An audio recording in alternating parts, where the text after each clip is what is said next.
Namo Shakyamuni Buddha. Namo Shakyamuni Buddha. Namo Shakyamuni Buddha.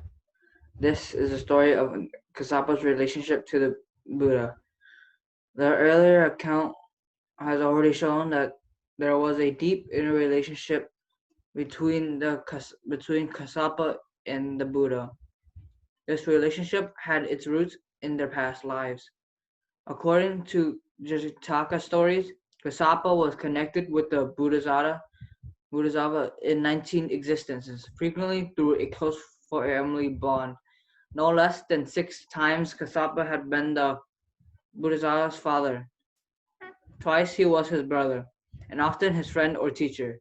And it was thus not their first meeting. We can understand why such an immediate and strong devotion, wholehearted dedication towards the Buddha arose in Kassapa's heart at the first sight of the Master. For Kassapa's final life, many conversations were reported between the Buddha and this great disciple. It happens on 3 occasions that the master spoke to him. Exhort the exhort the monks, Kassapa. Give them a discourse on the Dharma, Kassapa. Either I, Kassapa, should exhort the monks or you. Either I should give them a discourse on the Dharma. These words imply a high recognition of Kassapa's ability, because not every arhat has a capacity to expound the teaching well and effectively. The commentary here the raises here the question why it is Kassapa who was placed by the Buddha on equal footing in this respect, and not Sariputta and Mahamoggalana.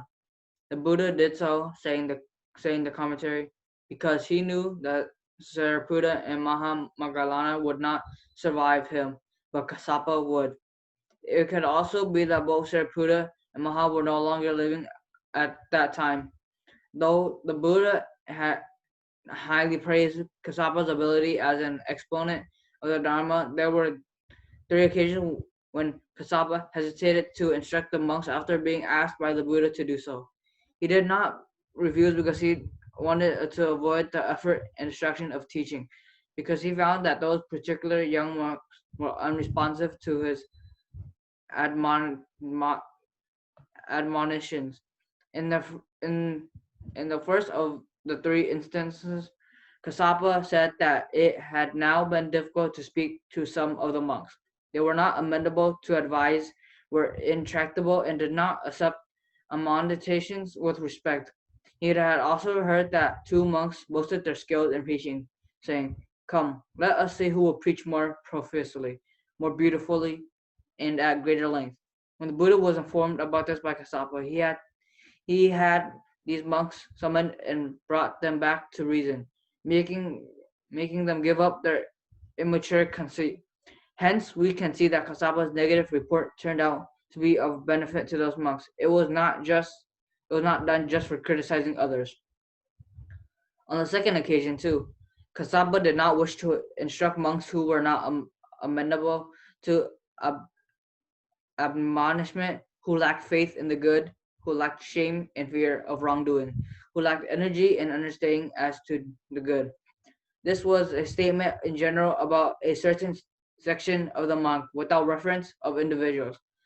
Of these monks, Kassapa said further that in their state of decline, they were like a waning moon that daily loses in beauty, in roundness, in splendor, in height, and in width.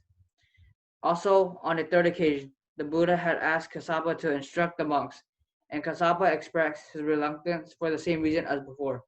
It seems that this time, too, the Buddha did not urge Kassapa to change his mind and admonish the monks, but he himself spoke of the reasons for their conduct. Formerly, Kassapa, there were elders of the order who were forest dwellers, living on alms food, wearing rag robes, using only the threefold set of robes, having few wants and being contented, living secluded and aloof from society, energetic, and they praise and encourage such a way of life. When such elders or younger bhikkhus visit a monastery, they are gladly welcomed and honored as being dedicated to the practice of the Dharma. Then those who thus welcomed and honored these noble monks would also strive to emulate them in their ways of life, and this would be a great benefit for them for a long time. But nowadays, Kassapa, those who are honored when visiting a monastery are not monks of austere and earnest life, but those who are well known and popular and are implied provided with the requisites of a monk. They are made welcome and honored, and their hosts try to emulate them, which brings them harm for a long time. Hence, one will be right in saying that such monks are harmed and overpowered by what does harm to a monk's life. On another occasion, Kassapa asked the Buddha, "What is the reason that formally here with fewer rules but more monks were established in the knowledge of hardship, while now there are more rules but fewer monks are established in the knowledge of hardship?" So what happens, Kassapa? Being when being deteriorate and the true Dharma vanishes, then there are more rules and fewer arhats. There will be, however, no vanishing of the true Dharma until a sham Dharma arises in the world. But when a sham Dharma arises in the world, there will be more rules and fewer arhats. Because Sapa, it is not a cataclysm of the four elements: earth, water, fire, and air. That makes the Dharma disappear. Nor is the reason for its disappearance similar to the overloading of a ship that causes it to sink. It is rather the presence of five diametral attitudes that causes the obscuration and disappearance of Dharma. These are the five. It is the lack of respect and regard for the Buddha, the Dharma, the Sangha, the training, and for the meditative concentration on the part of monks and nuns and males and female lay devotees. But so long as there is respect and regard for those five things, the Dhamma will remain free of obscuration. It will not disappear. It deserves not to be noted that according to this text, the male and female lay followers are also preservers of the Dharma. We may conclude from this that even when the Dharma has come to oblivion among the monks, it is it will still remain alive when honored and practiced by a laity. Uh, Other discourses in the Kassapa Samayutta deal chiefly with Mahakassapa's austere way of life, which was highly praised and commended by the Buddha. But on one occasion, the Buddha reminded Kassapa that he had now grown old and he must find his course. Worn out rag robes irksome to use. Therefore, the Buddha suggested he should now wear robes offered by householders, accept also their invitations for alms offering, and and live near them. But Kassapa replied, "For a long a long time I have been a forest dweller, going the alms round and wearing rag robes. In such a life I have commended to others. I have I have had few ones, lived contented, secluded, applying strenuous energy, and that too I have commended to others." The Buddha asked, "But for what reason do you live so?" Kassapa replied that he had two reasons: his own well-being, being here and now, and his compassion for later generations, which, when hearing about such a life, would emulate it. Then the Buddha said, "Well spoken, Kassapa, well spoken. You have listed for the happiness of many, out of compassion for for the world, for the benefit and welfare of gods and men. You may then keep to your coarse rag robes, go out for alms, and live in the forest." This is our Kassapa, the Buddha said. The, the Buddha, is satisfied with whatever robes, alms food, lodging, and medicine he obtains. For the sake of these, he will not do anything that is unbenefiting for a monk. If he does not obtain any of these requests, he is not perturbed. And when he obtains them, he makes use of them without clinging or infatuation, not committing any fault, aware of the possible dangers, and knowing them as an escape. For by the example of Kassapa or by one who equals him, I will exhort you monks. Thus uh, admonish, you should practice in the same way. The Buddha also mentioned that Kassapa was likely emperor emperor in his relation to the laity. When going among the families on his envelope or on an invitation, he did not think quickly and respectfully. He had no such thoughts, but remained detached like the moon that sheds its mild light from a distance. When Kassapa goes among families, his mind is not attached, not caught up, not fettered. He rather thinks, let those who want to gain acquire gain. Let those who want merit to do merit. He is pleased and glad at the gains of others, just as he is pleased and glad at his own gains. Such a monk is fit to go among families.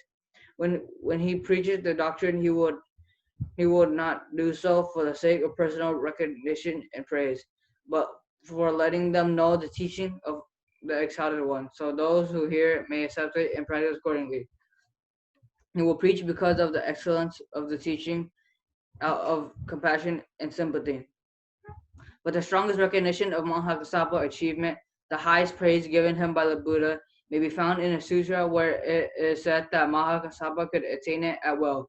Just like the Buddha himself, the four fine material, the four immaterial meditative absorptions, the cessation of perception and feeling, and could also attain the six supernormal knowledges, which include the supernormal powers and accumulate in the attainment of nibbana, where his powerful meditative achievements equaling those of the Buddha appear as characteristic traits of Mahakassapa's mind.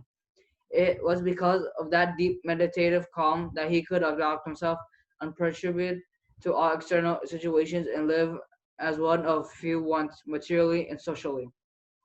In this verse, preserved in the verse of the elders, Mahakasapa praises again and again the peace of the jhanas.